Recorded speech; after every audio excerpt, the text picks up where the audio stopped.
आद्य देव के चरणों में वंदन। आदरणीय समणी जी, उपस्थित भाई तथा बहन, मोक्ष प्राप्ति के 23 गुण, इसकी हमारी चर्चा चल रही है। इसके अंतर्गत दूसरा गुण, उग्र तप करे तो जीव जल्दी मोक्ष जाता है। तपस्या के अंतर्गत हमने बाह्य तप की चर्चा की। बाह्य तप के कितने प्रकार हैं? 6 प्रकार। कौन कौन से हैं? अनशन, उनोद्री, भिक्षाचरी, रस परित्याग, काय क्लेश, प्रतिसलिनता। आभ्यंतर तप के 6 प्रकार है। प्रायश्चित, विनय, वैयावृत्य, स्वाध्याय, ध्यान और कायसन। सबसे पहला तप है प्रायश्चित तप। प्रायश्चित का मतलब क्या है? प्राय का मतलब होता है पाप, चित्त का मतलब है शुद्ध करना, यानी हमारे द्वारा डे टू डे लाइफ में जाने अनजाने जो भी पाप हो गया है उसकी हमें क्लीनिंग करना है। जैसे घर में आप क्या करते हैं, या अमेरिका में आप रहते थे, एवरी डे नहीं करते हैं क्लीनिंग? करते हैं एवरी डे? करते हैं, अच्छी बात। यहाँ तो हमने सुना है कि 7 दिन से करते हैं क्लीनिंग, और इंडिया में तो एवरीडे होती है, एक एक दिन में भी 2 बार होती है लगभग। ये प्रायश्चित भी क्या है? एक प्रकार का क्लीनिंग है, एक प्रकार का स्नान है। जैसे आप स्नान करते हैं तो कैसे आपको अच्छा लगता है, फ्रेशनेस लगती है, वैसे ही प्रायश्चित करने से हमारी आत्मा की शुद्धि हो जाती है, क्लीनिंग हो जाती है। तो प्रायश्चित एक बहुत अच्छा स्नान है। प्रायश्चित यदि हम कर लेते, जो भी हमारे द्वारा दोष लग गए, पाप हमारे से हो गए जाने अनजाने में, उसका हम प्रायश्चित कर लेते हैं, आगे कर्मों का जो कचरा है वो कैरी ऑन नहीं होता है। अदरवाइज वो कैरी ऑन होता रहता है, फिर वो मल्टीपल होता रहता है। जैसे बैंक में हमने पैसे डाल दिए तो क्या होता है? बढ़ता जाता है। वैसे ही ये कर्मों का कचरा भी अगर हम प्रायश्चित नहीं करते तो बढ़ता जाता है आगे से आगे, फिर वो कई जन्मों तक बढ़ता रहता है। कहा जाता है किसी के साथ यदि दुश्मनी हो गई, यदि आपने खमत कामना नहीं किया, तो वो भी सपोज अभी वो स्वर्ग में चला गया और आप मनुष्य बन गए, स्वर्गों में पल्लोकम सागरोकम तक रह के आ जाएगा, उसके बाद भी उसके माइंड में वो संस्कार है कि इसके साथ मेरी दुश्मनी है। यदि फ्रेंडशिप है तो वो भी संस्कार रहेगा, दुश्मनी है तो भी वो संस्कार रहेगा। फिर वो यहाँ जब मिलेंगे तब क्या करेंगे? एक दूसरे का बदला चुकाएंगे, वो साथ में फिर जन्म होगा, या सास बहू के रूप में, या पति पत्नी के रूप में, या सिस्टर ब्रदर्स के रूप में, किसी न किसी रूप में वो साथ में उनका जन्म होता है। क्योंकि तभी हम ऋणानुबंध चुका सकते। बोलते ना हमारा ऋणानुबंध है, આપણે કહીએ ને ગુજરાતીમાં કે ઋણાનુબંધ છે એટલે આને સાથે મારા લગ્ન થયા છે, કે આ મારી સાસુ બની છે કે। तो ऋणानुबंध कब चुका सकते हैं? जब हमारा साथ में जन्म होता है, यानी साथ में हम रहते एक दूसरे के साथ, तभी तो हम कर्जा चुका सकते हैं। अगर हम दूर रहते तो नहीं चुका सकते हैं। इसीलिए हमें क्या करना चाहिए? प्रायश्चित करना बहुत जरूरी है। अगर हम प्रायश्चित करते तो हमारी सदगति हो जाती है, यदि हम प्रायश्चित नहीं करते तो हमारी दुर्गति हो जाती है। यदि आपने प्रायश्चित भी कर लिया, आधा छुपा लिया, आधा किया, उससे भी गति बिगड़ जाती है। एक आप बहुत ऊंचे देव बनने वाले थे, आप कौन से देव बन जाएंगे? ढोलक बजाने वाले। आपका कोई रेस्पेक्ट नहीं होगा, आप खड़े होंगे बोलने के लिए तो देवता बोलेंगे बैठ जाओ, आपको बोलने का अधिकार नहीं है, आपको रेस्पेक्ट नहीं मिलेगा वहां पे। जैसे यहाँ पे जैसे कैसे क्लीनिंग करते हैं, वैसे ही फिर अपना आपका स्थान देवगति में वैसा बन जाता है। इसीलिए हमें क्या करना है? जो भी हमारे से दोष लगते हैं उसका हमें क्या करना है? प्रायश्चित करना जरूरी है। वो प्रायश्चित आप सोचेंगे हम तो अंतिम समय में करेंगे, अंतिम समय पता नहीं ना क्या स्थिति रहेगी, इसीलिए अभी कर ले ताकि हम उसके कर्जे से हम मुक्त हो जाए। तो प्रायश्चित हमें करना है। प्रायश्चित एक प्रकार का दोष विशुद्धि, जो भी दोष हो गए उसकी क्या हो जाती है? विशुद्धि हो जाती है। उसके लिए हमें क्या करना है? प्रायश्चित करना है। नेक्स्ट तब है हमारा विनय। विनय का मतलब है आसाधना का अभाव और बहुमान का भाव, यानी किसी का अनादर नहीं करना, रेस्पेक्ट करना। विनय का मतलब है रेस्पेक्ट करना, जो भी हमारे से पूजनीय है, बड़े हैं, उनका हमें क्या करना है? रेस्पेक्ट करना है। और जो उत्तराधायन सूत्र का जो प्रारंभ है वो विनय से होता है। उत्तराधायन सूत्र का फर्स्ट जो चैप्टर है आपको पता हो तो विनय सूत है। तो विनय का तो कितना महत्व है। 10वीं कालिक सूत्र में भगवान महावीर स्वामी ने कहा विनय है वो जैन धर्म का मूल है और विनय से ही मोक्ष की प्राप्ति हो सकती है। विनय का इतना बड़ा स्थान दिया है भगवान महावीर ने कि विनय अगर व्यक्ति करता है उससे वो मोक्ष को भी प्राप्त कर सकता है। विनय ही जैन धर्म का मूल है। इसलिए हमें क्या करना है, विनय करना है। तो विनय करने से क्या है, व्यक्ति ज्ञान को प्राप्त कर सकता है। अहंकारी व्यक्ति कभी भी ज्ञान को प्राप्त नहीं कर सकता है। विनय से केवल ज्ञान को भी प्राप्त कर सकता है। विनय एक इतना ऐसा बड़ा गुण है उससे हम केवल ज्ञान को भी प्राप्त कर सकते हैं। विनय करने से ही विद्या बढ़ती है। આપણે ગુજરાતીમાં કहा होता ने विद्या विनय थी शोभे से। જેની પાસે विद्या हो, विनय हो एनी पास विद्या आवे। अगर विनय नहीं है तो विद्या भी नहीं आएगी। नमे ते गमे, जो नमे नमे એ બધાને ગમે, જે નમે નહીં એ કોઈને ગમે, કોઈને પણ ન ગમે। એટલા માટે આપણે શું કરવાનું છે, નમે તે ગમે એ વાક્ય આપણને યાદ રાખવાનું છે। અને વિનય भाव होए तो शू था, 10वीं कालिक सूत्र में कहूं छे जो व्यक्ति विनय करता है उसको पग पग पर सफलता मिलती है, सक्सेस मिलती है। जो विनय नहीं करता उसको पग पग पर विपदाएं माने ऑब्स्टिकल्स आते रहते हैं। इसलिए हमें क्या करना है, विनय करना है। विनय के ठाणक सूत्र में 7 प्रकार मिलते हैं। तो ज्ञान विनय सबसे पहला विनय है ज्ञान विनय। आपको दिखाई दे रहा है? तो ज्ञान विनय यानी जो ज्ञानी है उनका हमें विनय करना है। तो ज्ञानी का विनय करने से हमें भी ज्ञान की प्राप्ति होती है। दर्शन का मतलब है सम्यक दर्शन। देव गुरु धर्म के प्रति हमारी श्रद्धा अटूट रहे। हमें देव के प्रति विनय करना है। देव हमारे अरिहंत है, गुरु हमारे निर्ग्रंथ है, धर्म हमारा केवली भाषित धर्म है। ऐसा जब अटूट आस्था अटूट श्रद्धा हो जाती है तब हमें दर्शन प्रकट होता है, यानी सम्यक दर्शन की प्राप्ति होती है। तो दर्शन का भी हमें विनय करना।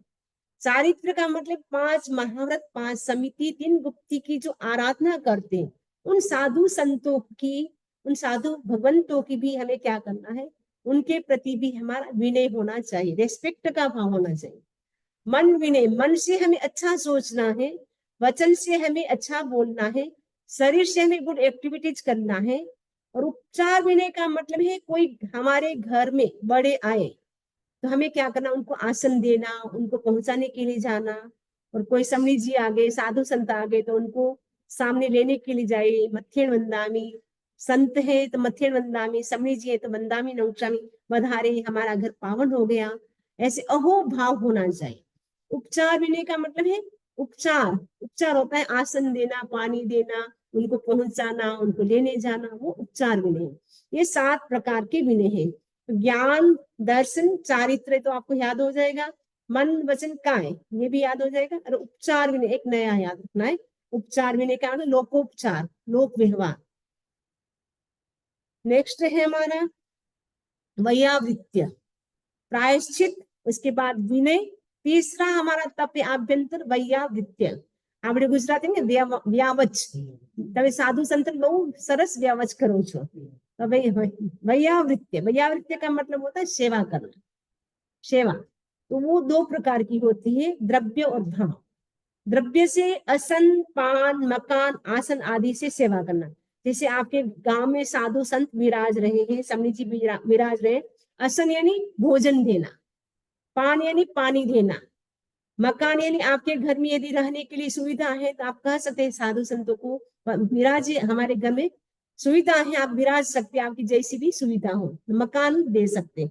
आप क्या उस सयातर का लाभ ले सकते हैं। आसन देना, उनको जो भी काम में आता है वो आसन आदि देना, तो वो द्रव्य सेवा है।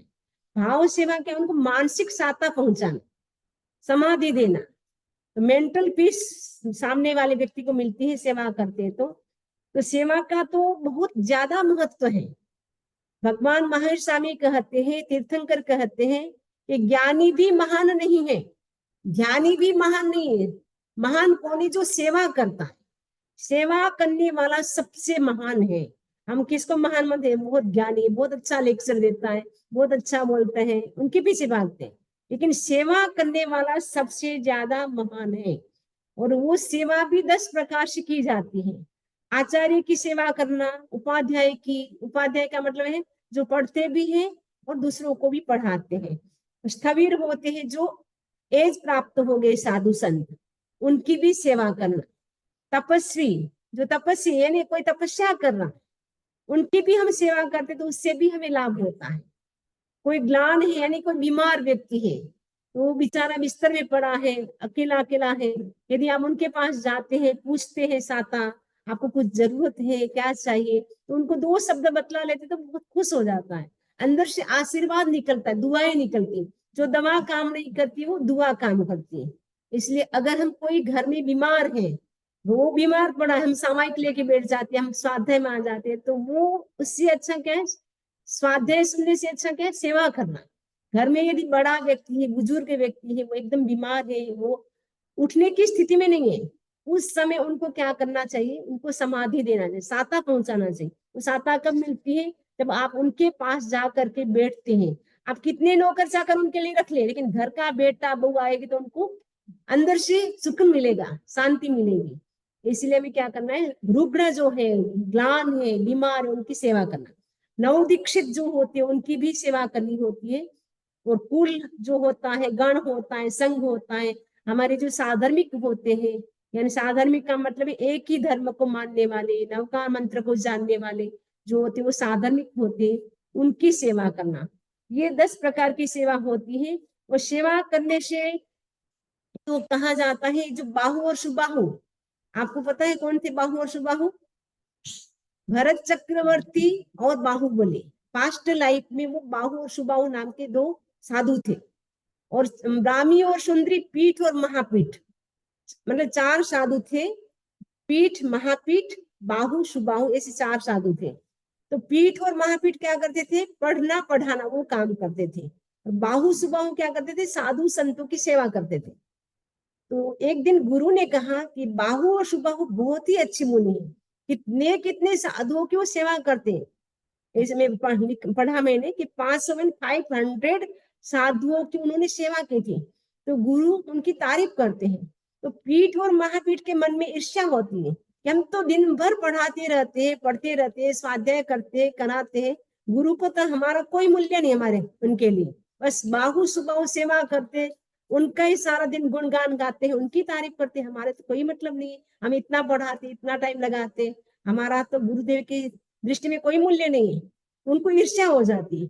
ईर्ष्या की, लेकिन उसका प्रायश्चित नहीं किया, तो वो स्त्री बन गई, ब्राह्मी सुंदरी। बाहु सुबाहु, बाहुबली के पास इतना बल, इतनी शक्ति, इतनी एनर्जी कहाँ से आई? सेवा से। भरत चक्रवर्ती कैसे बने चक्रवर्ती? सेवा करने से। तो सेवा करने से बड़े बड़े पद भी मिल जाती है।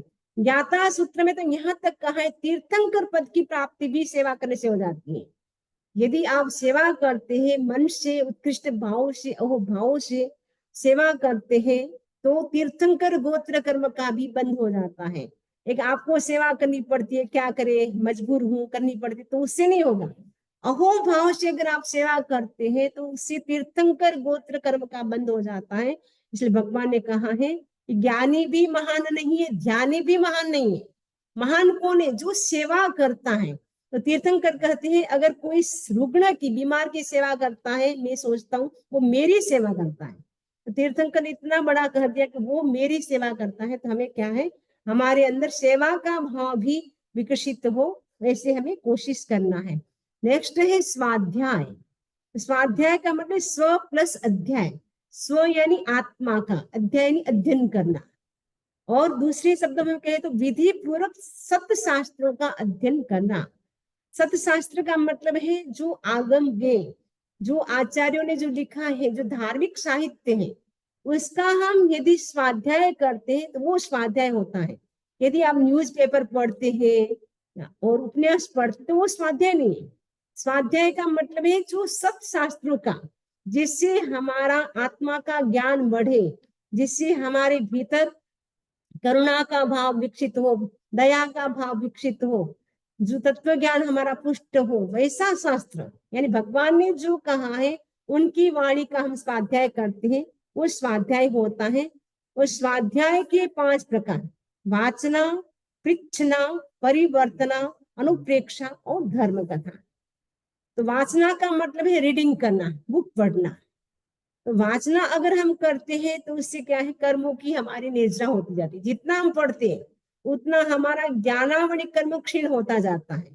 कृष्णा यानी पढ़ लिया, उसके बाद आपको क्या करना चाहिए, आपके भीतर प्रेरणा होनी चाहिए, जिज्ञासा होनी चाहिए, मुझे पूछना है।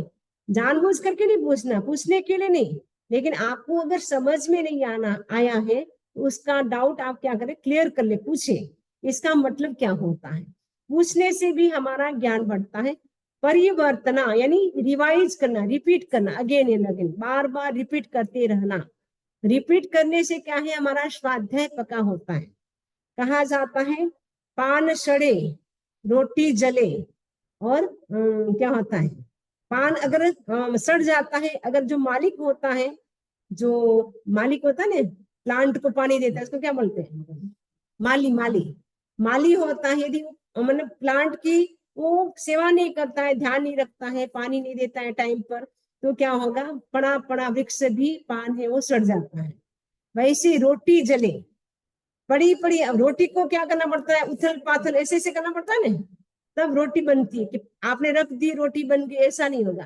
तो पड़ी पड़ी रोटी भी क्या है, जल जाती है। वैसे ही पड़ा पड़ा ज्ञान भी भूल जाते हैं। तो पड़ा ज्ञान मिश्रा है, पड़ा पड़ा ज्ञान यानी आपने सीख लिया लेकिन आपने वापस रिवाइज नहीं किया, पुनरावर्तन नहीं किया, तो पड़ा पड़ा ज्ञान क्या होगा, विस्मृत हो जाएंगे, यानी भूल जाएंगे। इसलिए हमें जो भी हम सीखे उसको हम रिवाइज करते रहे। 21 डेज तक कंटिन्यू, कोई भी नई चीज सीखी है तो 21 डेज सीखे, कंटिन्यू उसका रिवाइज करें। अपने को कोई हैबिट डालना है तो अपन क्या बोलते हैं, 21 डेज आप करोगे तो आपकी हैबिट हो जाएगी। वैसे 21 डेज तक आप कंटिन्यू जो भी नई चीज सीखिए, 21 डेज तक आप कंटिन्यू उसको रिवाइज करेंगे तो एकदम आपको मेमोराइज हो जाएगा, एकदम पक्का हो जाएगा। फिर आप लाइफ लॉन्ग भी उसको नहीं भूल सकेंगे। लेकिन हम क्या करते हैं, सुन लेते हैं, सीख भी लेते हैं, लेकिन रिवाइज नहीं करते, रिपीट नहीं करते हैं, इसलिए भूल जाते हैं। आचार्य महाप्रज्ञ जी कहा करते थे, अगर आप एक पेज भी स्वाध्याय पढ़ते हैं, उसका चिंतन कितना होना चाहिए, 2-3 घंटा। 2-3 घंटा तक करेंगे उसका चिंतन, क्या आज मैंने क्या पढ़ा था, क्या सुना था। बार बार आप चिंतन करते रहेंगे तो नई नई बात भी आपको आएगी, समझ में आती जाएगी, इसका मीनिंग ये था, इसका मतलब ये भी हो सकता है, आज हमने ये बात सुनी। तो बार बार आप चिंतन करेंगे, डिस्कशन करेंगे, उससे क्या होगा, आपका ज्ञान पक्का होता जाएगा। तो परिवर्तना करना जरूरी है। अनुप्रेक्षा, अनुप्रेक्षा से तो केवल ज्ञान की भी प्राप्ति हो जाती है। भरत चक्रवर्ती आप देख रहे हैं, भरत चक्रवर्ती ने क्या किया था, अनुप्रेक्षा की थी, अनित्य अनुप्रेक्षा की थी। वो चक्रवर्ती थे तो स्नान करके आए थे और एक एक आभूषण पहन रहे थे, निकाल रहे थे, तो देखा अरे ये तो आभूषण की शोभा है, मेरे शरीर की सुंदरता तो आभूषण से है। एक एक करके उतारते गए और एकदम अनित्य, ये सब कुछ अनित्य है। अनित्य अनुप्रेक्षा करते करते उनको तो केवल ज्ञान की प्राप्ति होगी, साधु भी नहीं बने, घर बैठे ही केवल ज्ञान की प्राप्ति होगी। कैसे हुई, अनुप्रेक्षा करने से, यानी चिंतन करना। जो भी हम पढ़ते हैं सुनते हैं, जैसे सपोज अभी स्वाध्याय में आप आके 2 घंटा तक आपने सुना, उसका चिंतन तो कितने घंटा होना चाहिए। एक पेज भी पढ़ते हैं, आचार्य महाप्रज्ञ जी कहते हैं, उसका भी चिंतन अनुप्रेक्षा 2-3 घंटा होनी चाहिए। 2 घंटा सुनेंगे तो कम से कम 4 घंटा डिस्कशन होना चाहिए। घर जाकर के चिंतन करके आज हमने क्या सुना था, क्या पढ़ा था, फिर कोई अच्छी बात लगे उसको नोट कर ले, तो उससे क्या होता है, हमारा ज्ञान पक्का होता है। अनुप्रेक्षा से केवल ज्ञान की भी प्राप्ति हो जाती है। धर्म कथा, धर्म कथा करें। 4 प्रकार की कथा होती है, स्त्री कथा, देश कथा, राज कथा, भक्त कथा। तो अधिकांश लोग देश के बारे में क्या हो रहा है, राज्य राजनीति में क्या चल रहा है, उसके बारे में हम मैसेज देखते रहते हैं, न्यूज देखते रहते हैं, लेकिन धर्म कथा में अपना समय बिताएं। ये मनुष्य भाव में हम धर्म कथा कर सकते हैं। आज आचार्य महाश्रमण जी का मैं लेक्चर सुन रही थी, उसमें कहा कि मनुष्य भाव है वो क्या है, gate of salvation, gate of salvation. ये मनुष्य भाव क्या है, मोक्ष का गेट है। 84 लाख योनियां हैं, एक ही गेट है। वो गेट कौन सा है? मनुष्य भोग। इस गेट, एक गेट खुला है हमारे लिए, इससे हम मोक्ष जा सकते हैं, बाकी सारे गेट क्लोज है। 83 जो 84 लाख योनियों से इतने सारे बंद है गेट। 84 लाख योनियों से एक मनुष्य का गेट खुला है, तो हमें मनुष्य भोग मिला है। और ये चातुर्मास का समय है, तो हमें ज्यादा से ज्यादा क्या करना है? धर्म की आराधना करना है।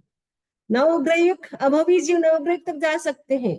अनुत्तर विमान के देव वो कितने मोक्ष के पास में है, लेकिन वो भी वहां से डायरेक्ट मोक्ष नहीं जा सकते हैं। सर्वार्थ सिद्ध विमान जो अनुत्तर विमान है, और उनका और मोक्ष का लगभग 12 योजन की दूरी है, ज्यादा नहीं है दूरी, फिर भी वो वहां से मोक्ष नहीं जा सकते। उनको क्या क्या बनना पड़ेगा? मनुष्य बनना पड़ेगा। मनुष्य बन करके ही मोक्ष जा सकता है। इसलिए मनुष्य क्या है? मनुष्य क्या है? गेट ऑफ साल्वेशन, मोक्ष का गेट है मनुष्य भोग। हमें मनुष्य को मिला है, हम कितने भाग्यशाली, वी आर लक्की। हमें ये लकी ड्रॉ हमारी लगी कि हम मनुष्य बने, उसमें भी हमें जैन शासन, परमात्मा का शासन मिला है, तो हम कितने भाग्यशाली। इसमें भी हमने कुछ नहीं किया, अवसर पर नहीं किया, तो फिर अभी चुक गए तो फिर चुक जाएंगे हमेशा के लिए। बोलते हैं ना, सुबह का भूला हुआ भटका, क्या हाँ सुबह क्या क्या बोलते, शाम को भूला हुआ भटका यदि सुबह घर आ जाता है, नहीं सुबह का भूला हुआ शाम को घर आ जाता है तो कोई बात नहीं, उसको भूला हुआ नहीं माना जाता है। लेकिन वो दिन भी भूल जाए रास्ता, तो वो फिर तो आना मुश्किल है। ये मनुष्य वो एक प्रकार का दिन है, तो दिन के समान है। यदि मनुष्य भव में हम रास्ता भूल गए, इधर इधर योनियों में चले गए, कितनी सारी योनियां हैं, तो कीड़ा मकोड़ा, पृथ्वी, जल, अग्नि, वायु, घोड़ा, क्या है, गाय भैंस, कितनी कितनी योनियां हैं, छोटी छोटी, कितने कीड़े मकोड़े कितने पैदा होते रहते, कितनी सारी योनियां। कहीं हम चले गए तो फिर क्या होगा? वापस 84 का चक्कर चालू, वापस मनुष्य का गेट कब आएगा? अभी मनुष्य का गेट हमें मिल गया है, तो की हमारे पास है कि नहीं? डोर खोलने के लिए की भी चाहिए ना, तो वो की क्या है हमारे पास? तो की है धर्म की है। उस धर्म की में हमें क्या करना है? ये तपस्या करना है। तपस्या से कहा जाता है पुराने से पुराने कर्म वो हमारे जल करके भस्म हो जाते हैं। जैसे अग्नि होती है, उसमें हम सूखी घास डालते हैं तो क्या होती है? जल करके भस्म हो जाती है। वैसे ही तपस्या से क्या होता है? पुराने से पुराने कर्म खत्म हो जाते हैं, और पचखान करते हैं तो हमारे नए कर्म का जो द्वार है वो भी रुक जाता है, स्टॉप हो जाता है। तो तपस्या हम करें, जो भी कर सकते हैं। अगर तपस्या नहीं कर सकते तो स्वाध्याय करें। स्वाध्याय समान दूसरा कोई तप नहीं है, क्योंकि स्वाध्याय सब कर सकते हैं। बच्चा भी कर सकते हैं, यंग भी कर सकते हैं, ओल्ड एज वाला भी स्वाध्याय कर सकता है, क्योंकि इसमें कुछ नहीं छोड़ना है। उपवास में तो क्या है? खाना नहीं है, तो सब कोई उपवास नहीं कर सकते हैं, लेकिन स्वाध्याय तो सब कर सकते हैं। तो स्वाध्याय के जैसा कोई तप नहीं है। स्वाध्याय करने से हम अशुभ योग से शुभ योग में चले जाते हैं, हमारी भाव शुद्धि बढ़ती है। जितनी भाव शुद्धि बढ़ती है इतनी भाव शुद्धि, यानी भाव हमारा अच्छा होता है। यदि हमें भाव को अच्छा बनाना है तो हमें क्या करना है? भाव शुद्धि को बनाए रखना है। ये जो चातुर्मास का पर्व, चातुर्मास का जो टाइम है, वो हमें प्रेरणा देता है भाव शुद्धि की। भाव शुद्ध रखो, भाव शुद्ध है तो सब कुछ अच्छा हो गया। भाव बिगड़ा भाव बिगड़ जाएगा। भाव सुधरे भाव सुधरे। और स्वाध्याय करेंगे तो क्या होगा? देखिए कितना अच्छा होगा। I want to read all the books, इतनी सारी बुक पढ़ना चाहता है। तो स्वाध्याय करेंगे तो क्या होगा? में अज्ञान का नाश होगा सबसे पहले, क्योंकि हमें नॉलेज होगा। स्वाध्याय जितना जितना करते जाते हैं तो नया नया ज्ञान हमें प्राप्त होता रहता है। इसलिए अज्ञान का नाश होगा, कर्मों का क्षय होगा। स्वाध्याय से बहुत ज्यादा कर्मों की निर्जरा होती, कर्मों का क्षय होता है। और मन है वो शुभ योग में रमण करता है। मन यदि व्यक्ति का अशुभ योग में जाता है तो वो क्या होता है? शुभ योग में रमण करने लगता है। और स्वाध्याय करने से मन हमारा कंसंट्रेट होता है, एकाग्र होता है, क्योंकि स्वाध्याय करते समय दूसरे दूसरे विचार नहीं आते। बाकी तो हम मान लो आप मंत्र जप करते तो भी आपके साथ साथ विचार चलते रहते, मंत्र भी चलते रहते और विचार भी चलते रहते। लेकिन स्वाध्याय करने से हमारा मन भी एकाग्र हो जाता है। परम ज्ञान की प्राप्ति यानी स्वाध्याय से हमें परम ज्ञान यानी केवल ज्ञान की प्राप्ति भी हो सकती है। तो स्वाध्याय में इतनी बड़ी ताकत है। तो स्वाध्याय एक ऐसा तप है जिसको हर कोई व्यक्ति कर सकता है। हम स्वाध्याय ज्यादा से ज्यादा करने का लक्ष्य बनाए। नेक्स्ट है ध्यान। तो ध्यान का मतलब क्या होता है? किसी एक विषय पर मन को एकाग्र करना, एक सब्जेक्ट पर। कोई एक सब्जेक्ट आपने ले लिया, आज मुझे ओम पर ध्यान केंद्रित करना है, एक सब्जेक्ट पर अपने मन को आपको कंसंट्रेट करना है। तो ध्यान में हम एक पद ले लिया, एक मंत्र ले लिया, या कोई भी आपने ले लिया, उसके ऊपर मन को आप कंसंट्रेट कितनी देर कर सकते हैं, वो ध्यान है। और ध्यान से भी कहा जाता है कर्मों की निर्जरा बहुत ज्यादा होती है। लंबे लंबे समय तक आप उपवास करते हैं, उससे उतनी निर्जरा नहीं होती, उतनी ध्यान करने से होती है। एक बार मैंने कहा भी था, 2.5 मिनट का ध्यान यदि व्यक्ति करता है शुद्ध मन से, उसको बेले की तपस्या का लाभ होता है। 2.5 मिनट का यदि हम ध्यान कर ले तो उससे कितना लाभ होता है? बेले की तपस्या, यानी 2 दिन तक आप भूखे रहे, मात्र 2.5 मिनट का ध्यान किया। ये चातुर्मास का समय तो ज्यादा से ज्यादा ध्यान करें, दिन में 2-2 मिनट, 3-3 मिनट, जितना भी आपको टाइम है आप ध्यान करने की कोशिश करें। तो ध्यान करने से क्या होता है, हमारा आभा मंडल ओरा होता है, वो प्योर होता है। क्योंकि जितने जितने कर्म क्षय होते जाते हैं उतना उतना आभा मंडल हमारा प्योर होता जाता है। तो कर्म क्षय करने के लिए ध्यान एक प्रकार की अग्नि है। अग्नि से जैसे होता है ना, गोल्ड होता है, मिट्टी के साथ होता है। जब खान से निकलता है जब सोना, तब उसके साथ मिट्टी चिपकी होती है। लेकिन उसको क्या करते हैं, 1000 इंच की जो सोना होता है उसको 1000 इंच की अग्नि में डालते हैं, तो वो सोना क्या होता है, मिट्टी से सेपरेट हो जाता है। वैसे ही हमारी आत्मा पर अनादि काल के जो कर्म का कचरा टनाटन भरा पड़ा है, माप नहीं सकते, लेकिन टन टनाटन है। इतने टन, कितने टन भर जाए, इतना कचरा है हमारे आत्मा पर कर्मों का लगा हुआ।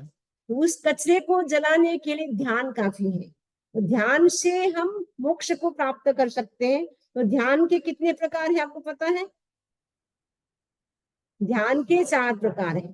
कौन कौन से हैं? आर्त ध्यान, रौद्र ध्यान, धर्म ध्यान और शुक्ल ध्यान। इनमें से 2 ध्यान तो छोड़ दो, आर्त ध्यान और रौद्र ध्यान। ये दोनों ही दुर्गति के कारण है। आर्त ध्यान करने वाला तिरंज गति में जाता है, एनिमल्स, पशु, उसमें चला जाता है, बर्ड से बन जाता है, तिरंज गति में चला जाता है आर्त ध्यान करने वाला। आर्त ध्यान का मतलब क्या है? जो गृहस्थ होता है उनके आर्त ध्यान ज्यादा चलता रहता है। कभी बेटा की चिंता, कभी बेटी की चिंता, इसका एडमिशन अच्छा हो जाए, इसकी सगाई हो जाए, इसकी शादी हो जाए, बस आगे से आगे वही चलता रहता है। वो सब आर्त ध्यान है। कोई डिजीज लग गई तो उसको कैसे दूर करे, बेटी की सगाई अच्छी नहीं हुई तो ऐसे वापस कैसे उसका डिवोर्स करे, मतलब उसी में चिंतन चलता रहता है। तो आगे आर्त ध्यान ज्यादा चलता रहता है। राग द्वेष, आर्त ध्यान, आर्त यानी पीड़ा। आर्त, आर्त का मतलब हम दूसरों को जो पीड़ा देते हैं वो भी आर्त है। और इष्ट का संयोग, अनिष्ट का वियोग। कोई आपको अच्छी वस्तु मिल गई, उसका वियोग हो गया, और अनिष्ट वस्तु है जो आप नहीं चाहते वो प्राप्त होगी, तो नहीं चाहते वो प्राप्त होगी, वो कैसे दूर हो, वो कैसे मिले, बस उसी की चिंता रहती है। पता ना, अब बिजनेस मेरा आगे से आगे कैसे बढ़ता रहे, अच्छी जॉब कैसी मिलती रहे, वो भी संसारी को जरूरत है, लेकिन जितना जरूरत उतना करें, अनावश्यक न करें। रौद्र ध्यान यानी क्रूर, एकदम क्लियरिटी होती है। क्रूर भाव जो होते हैं, हिंसा के जो भाव होते हैं, झूठ के जो भाव होते हैं, चोरी के, मैथुन के, परिग्रह बढ़ाने के जो भाव होते हैं, वो सब रौद्र ध्यान है। रौद्र ध्यान नरक गति का कारण है। रौद्र ध्यान करने वाला नरक गति में जाता है। तो रौद्र ध्यान तो हम कम करते हैं, लेकिन आर्त ध्यान हमारा ज्यादा होता है। आर्त ध्यान से हम कैसे बच सकते हैं? उसके लिए दिन में सामयिक करे, स्वाध्याय करे, तो उतनी देर के लिए तो कम से कम आप आर्त ध्यान से बच सकते हैं। क्योंकि 24 घंटा तो नहीं कर सकते, लेकिन कम से कम 1 घंटा 2 घंटा जितना भी निकाल सकते हैं उतना हम कोशिश करें। धर्म, धर्म ध्यान है वो अच्छा है। धर्म ध्यान करने वाला देव गति में भी जा सकता है और मनुष्य गति में भी जा सकता है। तो हम ज्यादा से ज्यादा धर्म ध्यान में रमण करें। धर्म ध्यान का मतलब है त्याग करना, बचकान करना, स्वाध्याय करना, जप करना, तप करना, वो सब धर्म ध्यान के अंतर्गत आता है। और शुक्ल ध्यान में हमारी जो भाव धारा है वो एकदम निर्मल हो जाती है, पवित्र हो जाती है, थिंकिंग हमारा पॉजिटिव हो जाता है। और शुक्ल ध्यान की श्रेणी से तो हम घाती कर्म का भी क्षय कर सकते हैं, और जो अघाती कर्म है उसको भी हम शुक्ल ध्यान से क्षय कर सकते हैं।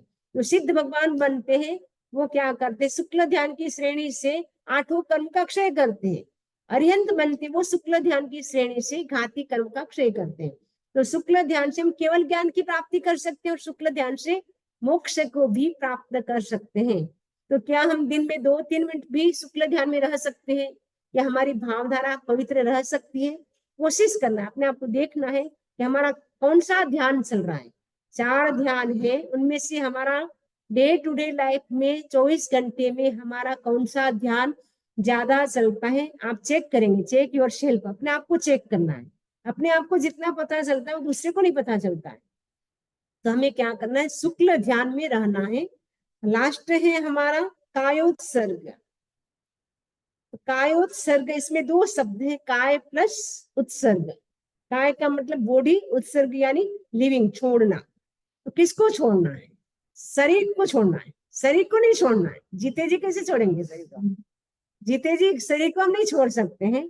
तो शरीर की जो हम जो बेड एक्टिविटीज कर रहे हैं मन से, वचन से, शरीर से, उसको छोड़ना है। हमारी जो अशुभ प्रवृत्ति चल रही है, नेगेटिव जो हम सोच रहे थे उसको छोड़ना है। हम जो ऐसा शब्द का प्रयोग कर रहे थे सामने वाले को हर्ट हो रहा था, वैसे शब्द के प्रयोग से बचना है। हमारे शरीर से किसी भी जीव की हिंसा न हो, ऐसा ऐसा हमें ध्यान रखना है। यानी मन, वचन और शरीर की हमारी गुड एक्टिविटी चलती रहे। दिन भर हम सोचे कि मन से बुरे विचार तो नहीं हो रहा है, न अपना बुरा सोचना है न दूसरों का बुरा सोचना है। और वचन से हम ऐसे शब्द का प्रयोग न करें सामने वाले व्यक्ति के दिल को ठेस पहुंचे, वैसे शब्दों का प्रयोग नहीं करना है। और शरीर से हमें इस पापकारी प्रवृत्ति कम से कम करना है। जितनी आपको जरूरत है आपको सब्जी करना पड़ेगा, जितना जरूरत है, लेकिन अनावश्यक हम पापकारी प्रवृत्ति न करें। अनावश्यक हम लोन पे न चले। वो चल सकता है ना कि लोन पे चलना कोई जरूरी नहीं है, क्योंकि उनमें भी हमारी जैसी आत्मा है। कई लोग बोलते हेल्थ अच्छा रहता, आंखों की रोशनी बढ़ती है उसके ऊपर चलने से, तो आप उसके बदले एक्सरसाइज करें। ऐसे वो कर सकते बिना लोन चले। तो हमारी जैसी आत्मा हमारे पे कोई चले तो कैसा दुख होगा, तो वो बेचारा बोल नहीं सकता है। इसलिए हम उनसे कैसे बच सकते, बेड एक्टिविटी जो हम शरीर से करते हैं उससे हमें बचने की कोशिश करना है। कायोत्सर्ग का प्रयोजन क्या है? तो आचार्य महाप्रज्ञ जी लिखते हैं, मंगल के लिए कायोत्सर्ग किया जाता है। दूसरा, विघ्न बाधा को दूर करने के लिए कायोत्सर्ग किया जाता है। कभी भी आप घर से बाहर जाए तो सबसे पहले मंगल की भावना करनी चाहिए। ये हम जिस काम के लिए जा रहे हैं वो सक्सेस हो, सफल हो, हमें हमारा काम जो भी है उद्देश्य वो पूरा हो। उसके लिए हमें क्या करना, मंगल के लिए 8 श्वासोश्वास का कायोत्सर्ग करना। यानी श्वास लिया छोड़ा उसको 1 बोलेंगे, ऐसे करके 8 श्वास का कायोत्सर्ग किया। उसके बाद आपको लगे अब दिमाग से जो नेगेटिविटी थी वो निकल गई। कई लोगों को पहले ही नेगेटिविटी आ जाता है, अरे हम ये काम के लिए जा रहे हैं, पता नहीं होगा कि नहीं होगा। तो नहीं होगा, हम जिस काम के लिए जा रहे हैं वो सक्सेस होगा, सफलता मिलेगी, वो सोचे। और उसके बाद 8 श्वास का कायोत्सर्ग करें। लेकिन फिर भी नेगेटिविटी आ रही है आपको, अभी तक गई नहीं, तो 16 करें, 16 करें। 16 करने पर भी नेगेटिविटी नहीं गई तो फिर क्या करें, 32 करें। उसके बाद भी नहीं गई तो प्लान आप क्या करें, पोस्टपोन कर दें। फिर आपको नहीं जाना उस काम के लिए, क्योंकि आप जाएंगे वो सफल नहीं होंगे आप। इसलिए आप कोई भी काम करने के लिए जाए तो ये आपके लिए है स्पेशल, आपको ये चाहिए, सक्सेस चाहिए। तो सफलता के लिए श्वासोश्वास का प्रयोग बहुत ही महत्वपूर्ण है। तो ये 8 श्वासोश्वास का प्रयोग, 16 और 32, ये बहुत अच्छा प्रयोग है। और कायोत्सर्ग की अवधि कितनी है? आचार्य महाप्रज्ञ जी ने बुक में लिखा है, अपना दर्पण अपना बिंब, उसमें लिखा है कम से कम मिनिमम काय सर्ग की अवधि अंतर्मुहूर्त मैक्सिमम 60,000 वर्ष तक भी कर सकते हैं। अभी कल्पना करना मुश्किल है, क्योंकि अभी आयुष्य भी 60,000 क्या 100 वर्ष का भी नहीं है। उस समय जब लंबा आयुष्य होता था, उस समय की बात है, क्योंकि भगवान ऋषभ के टाइम था 84 लाख वर्ष की आयुष्य थी, उस समय की बात है। अभी तो कल्पना करना मुश्किल है, लेकिन 60,000 वर्ष तक भी कर सकते हैं काय सर्ग। और 1 वर्ष तक किसने किया था काय सर्ग? कंटिन्यू, नॉन स्टॉप, हिले नहीं डुले नहीं, कड़े कड़े बाहुबली ने किया था 1 साल तक। कोई सोच सकते हैं बिना हिले डुले 1 घंटा भी खड़ा रहना कितना मुश्किल हो जाता है। 1 साल तक वो खड़े रहे, इतना उन्होंने काय सर्ग किया, फिर भी केवल ज्ञान की प्राप्ति नहीं हुई। क्यों नहीं हुई? अहंकार, ईगो था। ईगो के कारण केवल ज्ञान की प्राप्ति नहीं हुई। इसलिए विनय जब होता है, पहला अपना तब पढ़ा ना, विनय, विनय से केवल ज्ञान की प्राप्ति होती है, अहंकार से केवल ज्ञान की प्राप्ति नहीं होती। 1 साल तक इवन उनके शरीर पे लताएं आ गई, और जो पक्षी थे उन्होंने भी घोंसला नेस्ट बना लिए, दोनों ओर पक्षियों ने भी बना लिए, और लताएं पूरे शरीर पे लग गई, क्योंकि हिले नहीं डुले नहीं, सोचे ऐसे कोई वृक्ष होगा, तो लताएं भी आ गई, फिर भी हिले डुले नहीं, फिर भी केवल ज्ञान की प्राप्ति नहीं हुई।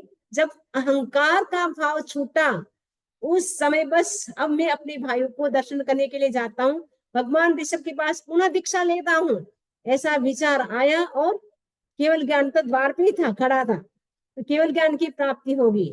तो विनय करने से केवल ज्ञान की प्राप्ति होती है, अहंकार से नहीं होती है। और 9वां अध्ययन जो 10वीं कालिक का, उसका नाम भी विनय समाधि है। तो विनय करने से जो गुरु का विनय करता है उनको बोधि की प्राप्ति होती है। बोधि यानी सम्यक दर्शन, सम्यक ज्ञान, सम्यक चारित्र की प्राप्ति होती है। जो विनय नहीं करता है उसको मोक्ष नहीं मिलता है, अहंकार करता है उसको मोक्ष नहीं मिलता है, बोधि की प्राप्ति नहीं होती है। कितना मुश्किल है, बोधि की प्राप्ति नहीं होती, फिर मोक्ष नहीं होगा। सिर्फ विनय करना बहुत जरूरी है, विनय से केवल ज्ञान की प्राप्ति होती है। तो बाहुबली ने क्या किया? 1 साल तक कंटिन्यू काय सर्ग का अभ्यास किया। भगवान महावीर ने कितना किया?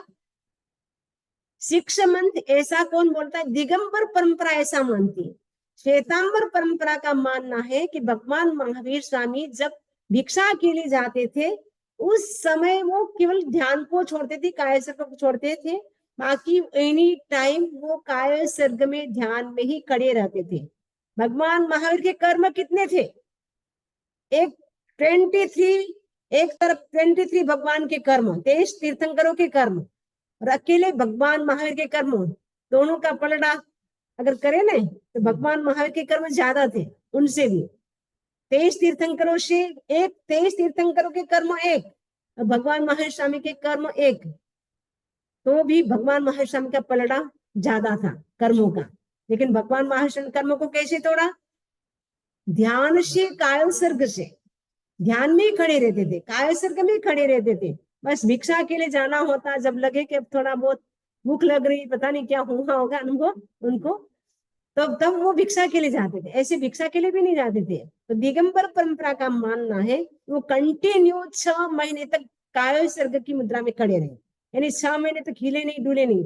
बाहुबली ने तो 1 साल तक किया, क्योंकि उस समय का उनका संगठन और ज्यादा स्ट्रॉन्ग था। भगवान महावीर स्वामी तो चौथे आरे के एंड में जन्मे, और ये जो बाहुबली थी वो तो प्रारंभ था, तीसरा आरा का नहीं, तीसरा आरा का एंड था, लेकिन चौथा आरे का भी प्रारंभ नहीं हुआ था, तीसरे आरे के एंड में जन्मे थे वो तो।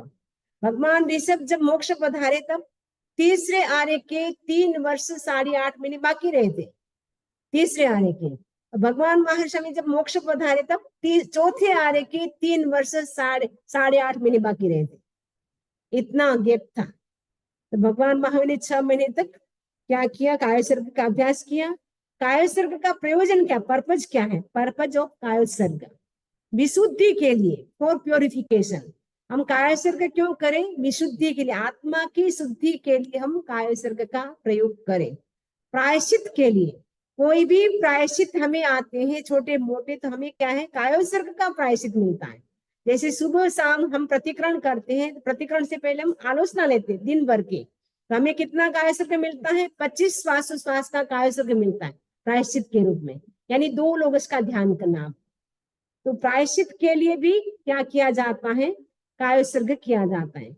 और कर्मों का नाश करने के लिए भी कायस्वर्ग किया जाता है, क्योंकि कर्मों का नाश है कायस्वर्ग से बहुत ज्यादा होता है, क्योंकि इसमें एक्टिविटीज होती है वो रुक जाती है।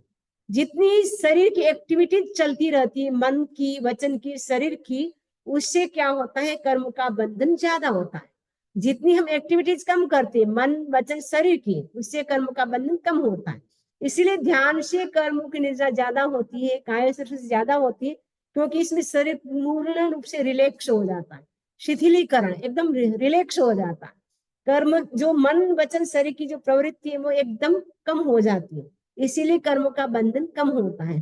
तो कायस्वर्ग हम क्यों करें? पाप कर्मों का नाश करने के लिए करें, शल्य विमोचन के लिए। तो शल्य है 3 प्रकार के। कौन कौन से हैं 3 प्रकार के?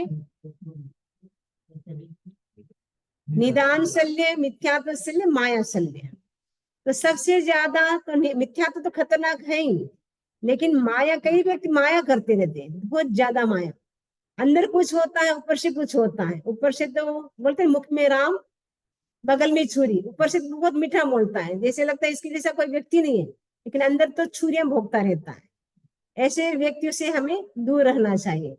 कई व्यक्ति तो सामने तो बहुत तारीफ करेंगे, वाह ऑर्लैंडो के विरल भाई जैसे कोई भाई नहीं है। जैसे वो गए, समझ जी आपको पता नहीं, आप तो नए नए आए हैं, वो कैसे हम जानते हैं। तो वो व्यक्ति क्या करता है? सामने तो तारीफ करता है, पीछे से क्या करेगा? उसकी निंदा करता है, चुगली करता है। तो वो ऐसा व्यक्ति खतरनाक होता है। तो माया करता रहता है व्यक्ति, बहुत ज्यादा माया करता रहता है।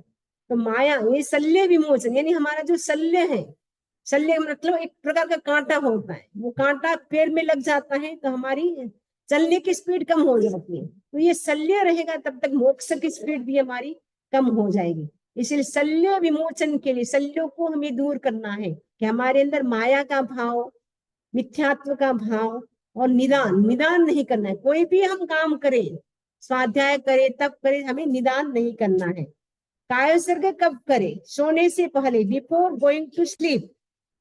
नींद में सपना आए तब भी हमें कायस्वर्ग करना है। अगर कोई सपना अगर आपको आ गया बुरा, तो हमें क्या करना है? कायस्वर्ग करना है। तो उपसर्ग आ जाए, हाँ उपसर्ग आए तब भी हमें क्या करना है? कायस्वर्ग करना है। और स्वाध्याय प्रारंभ करे तब भी हमें क्या करना है? कायस्वर्ग करना है। जैसे कोई नया स्वाध्याय प्रारंभ कर रहे हैं, तो पहले 8 श्वासोश्वास का आपने कायस्वर्ग कर लिया, उसके बाद आप शुरू कर सकते हैं। आप सोने के लिए जा रहे हैं, 8 श्वासोश्वास यानी 4 लोगस का ध्यान कर लिया। 4 लोगस का ध्यान करने से पूरे दिन में जो भी आपसे पाप हो गए, उनका क्या हो जाता है? प्रायश्चित हो जाता है। बुरे सपने आ गए, उसको विफल करने के लिए क्या करें? 4 लोग उसका ध्यान कर लें। ये हमारे इस प्रकार आभ्यंतर तप की हमने संक्षेप में चर्चा की है। इससे संबंधित किसी को कोई प्रश्न हो तो पूछ सकते हैं। ओम अरहम, ओम अरहम।